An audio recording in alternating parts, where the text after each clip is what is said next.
बताओ आपने क्या किया? वो चंद्रबाबू नायडू जो अपने ससुरे का नहीं हुआ, उन्हें जमहूरियत बचाने निकला। जो गुजरात जल रहा था, वाजपेयी की और मोदी की तारीफ कर रहे थे। 2014 में तेलुगु देशम ने मोदी को वजीर आजम बनाने के नाम पर वोट लिया और प्राइम मिनिस्टर बनाया। अखलाक मर गए, घर में घुसकर अखलाक को मार दिया गया।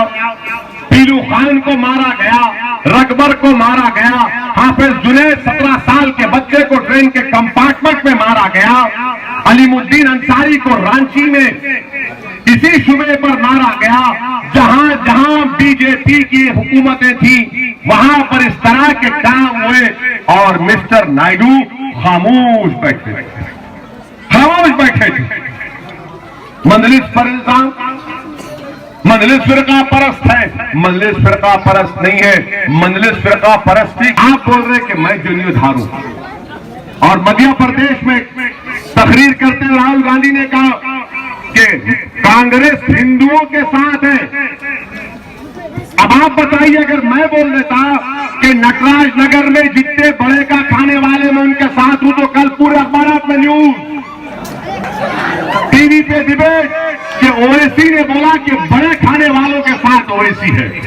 तो कोई टीवी पे एंकर बोलेगा भाई छोटे वालों के साथ तुम क्यों नहीं है? वाजिब सवाल है। कोई बोलेगा कि कोई नहीं खाने वालों के साथ तुम क्यों नहीं है? वाजिब सवाल है। कोई बोलेगा कि तुम खाने वालों के इससे तुमको क्या करना है? मगर राहुल गांधी बोलेंगे कि मैं हिंदुओं के साथ हूं, तो कोई तमाशा नहीं, कोई डिबेट नहीं। अगर मैं बोला कि मैं नटराज नगर के मियां भाइयों के साथ हूं, मगर नहीं बोला मैं उन्होंने बोल दिए, मैं बोल के भी नहीं बोला, मगर उन्होंने बोले।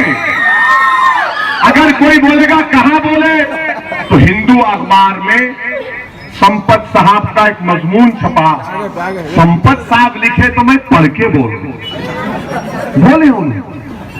मध्य प्रदेश में कांग्रेस क्या कर रही मालूम आपको? गाय का मूत्र लेके उसको कमर्शियल पैकिंग करके बेचने वाली है। मगर मैं फिरका परस्त हूं, मैं कम्युनल हूं। सारे दुनिया का, हिंदुस्तान का सबसे बड़ा फिरका परस्त अगर कोई अवामी नुमाइंदा है तो असदुद्दीन ओवैसी है। सब के सब दूध के धुले हुए हैं, व्हाइट है, एकदम व्हाइट है।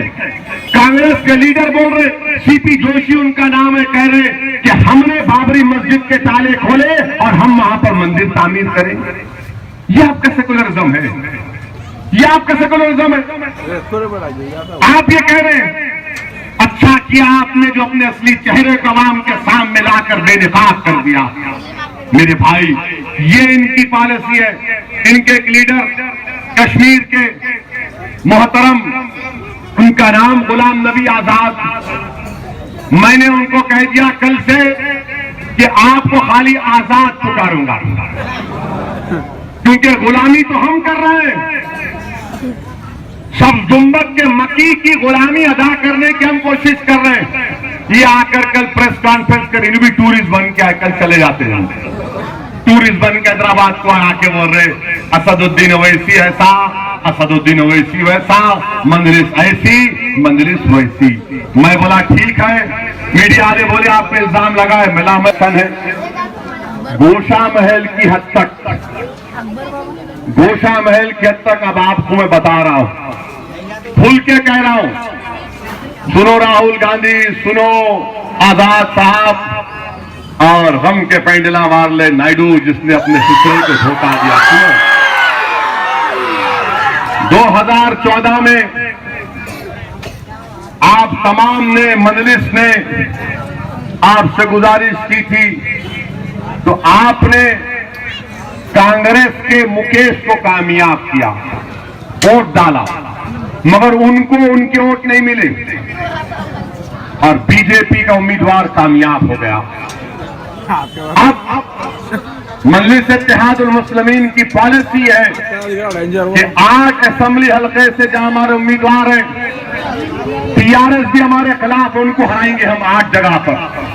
और जहां पर मजलिस नहीं है वहां पर ये कांग्रेस, तेलुगु देशम और बीजेपी को हराना हम तमाम का अवलीन फरीजा, हमारा मकसद होना चाहिए। मेरी आपसे गुजारिश है, क्योंकि यहां पर बीजेपी का एमएलए रहा, उससे पहले कांग्रेस का रहा। मेरे भाई गोशा महल में कुछ काम नहीं हुआ, कुछ काम नहीं हुआ गोशा महल में। जब मुकेश एमएलए थे कुछ काम नहीं हुआ। बीजेपी का एमएलए मुंतखब हुआ, मैं अपने एमपी फंड से कम 4.5 साल में, 4.5 साल में कम से कम आप रिकॉर्ड निकाल कर देख सकते हैं कि मैं गोशा महल में 4-5 करोड़ का काम करवाया। बल्दिया से नुमाइंदगी करके कम से कम मैंने 8 करोड़ के काम करवाए, और भी काम होना बाकी है गोशा महल असेंबली हल्के। यहां जो बीजेपी का जिस शख्स पे एमएलए बना, वो सिर्फ टेंशन की बातें, मैं ऐसा कर दूंगा, मैं वो कर दूंगा, मैं ये कर दूंगा, काम कुछ भी नहीं किया। मैं गोशा महल की कॉन्स्टिट्यूंसी में बसने वाले हमारे लोग भाइयों से आज कह रहा हूं, आप भी जानते हैं कि आपकी बस्तियों में काम नहीं हुआ। आप जानते हैं कि मैंने काम करवाया आपकी गलियों में। आप जानते हैं कि आप दारुसलाम को आए थे, मैंने काम करवाया। तुरुक बाजार के लोग मेरे पास आकर बोले कि ड्रेनेज लाइन खराब है, मैंने 70 लाख अपने एमपी फंड से देकर ड्रेनेज लाइन डलवाई। जो शख्स बीजेपी से कामयाब हुआ वो नाकाम, बिल्कुल फेलियर साबित हुआ। और जो हमारे लोग भाई जो बरसों से सेंधी का कारोबार करते थे वो बंद हो गया। मैं उनसे वादा कर रहा हूं कि इलेक्शन के बाद इंडस्ट्रीज के काम में जो आपसे वादा किया गया था, मैं उसको पूरा कराने की कोशिश करूंगा। और कांग्रेस बीजेपी को इस हल्के से नहीं हरा सकती, कांग्रेस नहीं हरा सकती, डेवलपमेंट कांग्रेस नहीं करवा सकती। और बीजेपी का जो यहां से मिले रहा, क्या जबान है, क्या जबान है माशाअल्लाह। अब तो हद हो गई, कह दिया कि अकबरुद्दीन अवैसी की गर्दन काट के अपने पैर के नीचे रखूंगा तो सुकून मिलेगा। ये कब से गर्दन काटने की बात, ये तो आईसिस की जबान है ना मेरे भाई। हम इलेक्शन क्यों लड़ते, ताकि आवाम पसंद करे और उसको वोट दे। हम क्यों, अदालत हमारे पास है, पुलिस क्यों है, कि माशरे में रूल ऑफ लॉ है। अगर बीजेपी का उम्मीदवार गर्दन काटने की बात कर रहा है तो 3 तारीख को नरेंद्र मोदी आ रहे हैं। मैं प्राइम मिनिस्टर नरेंद्र मोदी को पूछ रहा हूं, जब आप फतेह मैदान के उस जलसे से खिताब करेंगे, बताइए मिस्टर नरेंद्र मोदी, क्या आपका उम्मीदवार इस तरह की जबान इस्तेमाल कर रहा है कि गर्दन काट देंगे? क्या आप मुत्तफिक हैं उसकी जबान से?